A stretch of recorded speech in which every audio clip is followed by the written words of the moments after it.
As enclosure standards change, it seems like 20-gallon tanks become less and less useful, but there's still 5 reptiles you can keep in a 20-gallon tank for their whole life.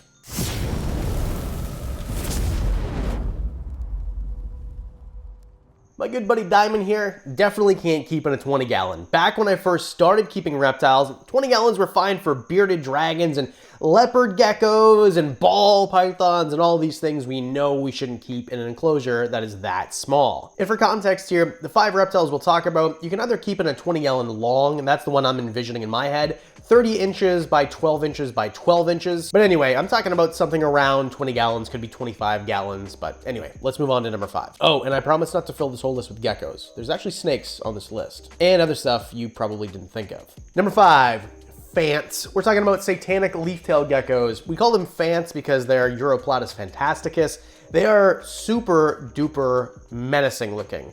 Absolutely terrifying dragons that are this freaking big. We're talking 2 to 3 inches. These are a really small gecko. You could probably get away with keeping them in a 10-gallon enclosure, but I prefer something that is not only tall rather than wide, but that is a little bit bigger. Because although these animals most of the time are just gonna sit there and look camouflaged, they do need a little bit of room to move around during the nighttime, which is when they're gonna move around, because they're nocturnal or crepuscular. Although the caveat here is this isn't really the greatest pet reptile for most people because A, they're pretty fragile. Always get one captive bred, by the way. This is kind of goes without saying if you watch the channel, but you can still get them wild caught from Madagascar. I recommend that you don't. Just get one that somebody produced. Wherever you are, get one that was produced there. Now, being a leaf-tailed gecko, they've got that tail that looks like a leaf, and they are masters of camouflage. So to go back to my point, they're fragile, A, even if they're captive bred, but also you're not gonna be able to really see them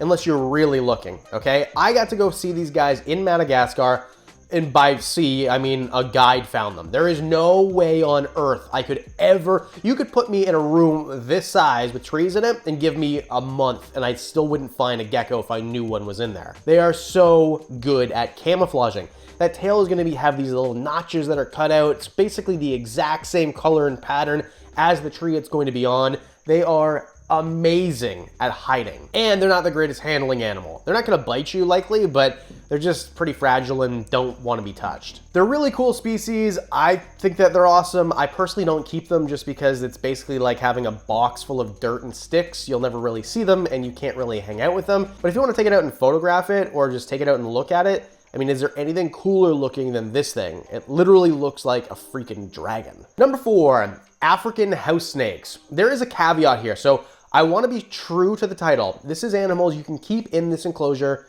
for their whole life. Otherwise, this would be a much easier video to write. Yeah, bearded dragons and basilisks and Burmese pythons for the first like 14 days of their life. No. You can keep a male African house snake in an enclosure that is 20 gallons for their whole life. Females, you'll likely need a bigger one. Males are gonna get around 2 feet, maybe 2.5 feet, but in general around 2. So the enclosure is still longer than their actual body. And for the house snakes, I'm talking about the Capensis. So there's a few different species. Capensis is the ones that I'm talking about because they're just better. Again, buy one captive bred, but the reason I love them is they're just this smooth, clean looking snake with these bulgy eyes. They're super duper curious.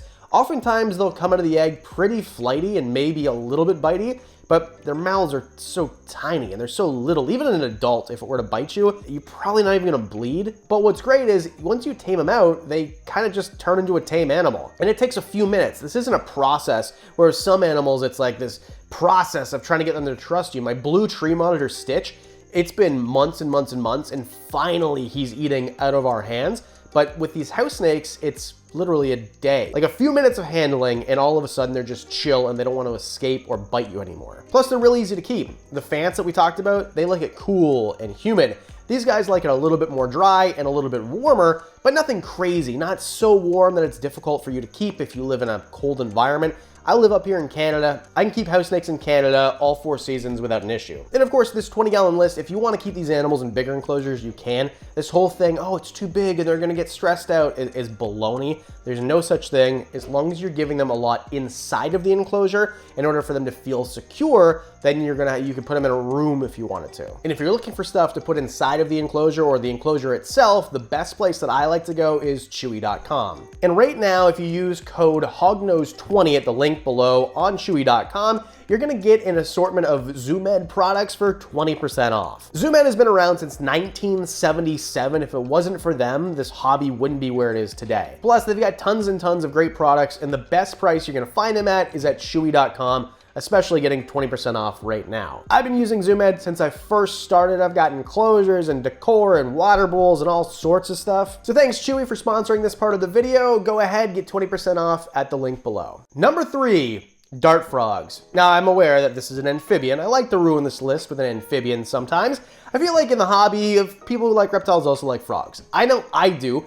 I love dart frogs so much I literally have several tattoos of them. I love them. They're great. I've got a few favorite species, but the reason that I'm including them on this list, although I did include dart frogs on the 10-gallon list, which you can watch right here, is simply because there's different species that require different things. For example, Santa Isabels, they're great. They're loud, they're beautiful, they are very bold, and they breed like crazy. I love these guys. They're great, but they're small, and if you want to keep something that in a smaller enclosure, go ahead. If you want a bigger dart frog, something like one of the bigger Tinctoria species, for example, or the Philobades species, so the Terribilis is one that I really like. The Terribilis, either mint or orange, in my opinion, are the coolest. They're not expensive, they're easy to find, and you could keep a group of them in a 20-gallon enclosure. The reason I love dart frogs is they're kind of like dancing Skittles. Like they're Skittles that move around, they're bright, they're vibrant, their call is beautiful but not loud. If you don't want a tree frog because they're too loud, they might wake you up. First of all, dart frogs only call during the day most of the time, and most of them, it's like a trilling sound. So for example, the Terribilis, it's not loud enough where it would annoy you. Where if you got a Pumilio or Santa Isabel, it's pretty loud. Well, first of all, it's cool that they're the most venomous vertebrae on the entire earth, right? But in captivity, because what we feed them, which is small insects, so things like flightless fruit flies and isopods and their babies, if you want a Terribilis, they get really big, or for frogs, they get really big, and you can feed them tiny crickets. But in the wild, they'll eat things like ants and different arthropods that have an alkaline inside of them that is metabolized in the liver of these frogs and then turns into a poison. So that's why in captivity, they're not poisonous at all. You could, I mean, don't stick frogs in your orifices. I definitely do not recommend that. Like, don't be swallowing frogs. But if you did, you'd probably get poisoning because, like, yeah, frogs are bad for you to eat. But anyway, the point is you're not gonna get poison dart frog poison. Number 2, Bchesia. These are the pygmy chameleons, or leaf chameleons, some people call them. There's a bunch of different species. Bchesia superciliaris is the one that is probably the most common. That is captive bred. Again, get captive bred ones. You see lots and lots of wild caughts. I don't recommend them. They come in with parasites and they die pretty easily. But in general, it's a pretty hardy species considering they're like this big, 1 to 3 inches. They're so unbelievably tiny. I got to find these in Madagascar too. This is one that I actually did see. But the cool thing is when you think of chameleons, you think of this tongue that shoots out really dramatically and this tail that is prehensile.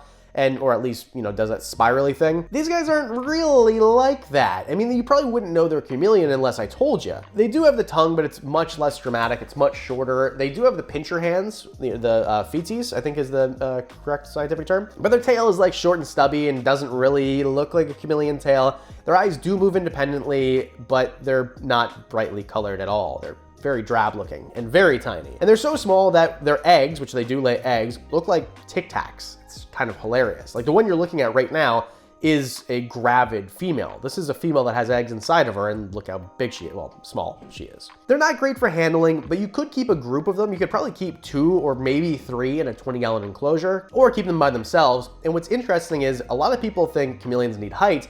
These ones actually prefer to be lower on the ground. You're gonna find them most of the time on the ground, although this one that you're looking at is on a branch. So if you want a chameleon that you don't need a lot of height for, this is the perfect chameleon for you. Feed them tiny insects, keep them at the right parameters. They're actually pretty hardy if you find them captive bred. Number 1 is an animal I've spoken about before, but finally you can find them captive bred, and that is rough green snakes, or smooth green snakes. We're gonna put them together because they're basically the same in terms of care. The size is very similar. The main difference in these arboreal green snakes that you can find all over North America, well, the eastern part a lot of the time. I mean, I found them wild caught in Louisiana, and I know you can find them up here in Canada, so they have a pretty broad range. The smooth green snakes and the rough green snakes, the big difference, the main difference, although there's a few, is the keeled scale. Rough green snakes have a keeled scale, smooth green snakes don't. If you find one for 10 bucks, don't buy it. That's a wild caught animal. We shouldn't be taking animals out of the wild, even though they're not endangered. Who cares?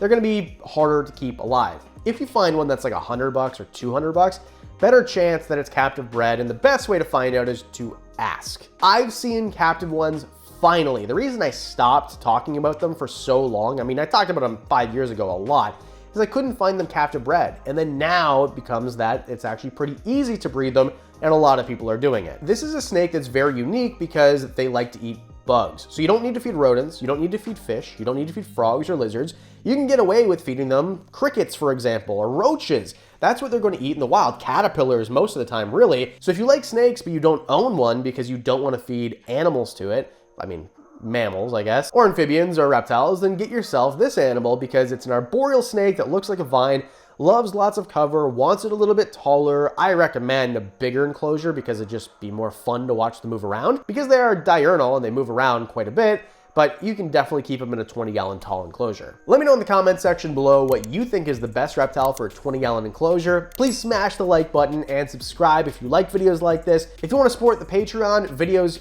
early for you, discounts on merch, one-on-one conversations about whatever you need, all that and more for as little as $1 a month. And because I do videos twice a week, that means I'll see you in the next one.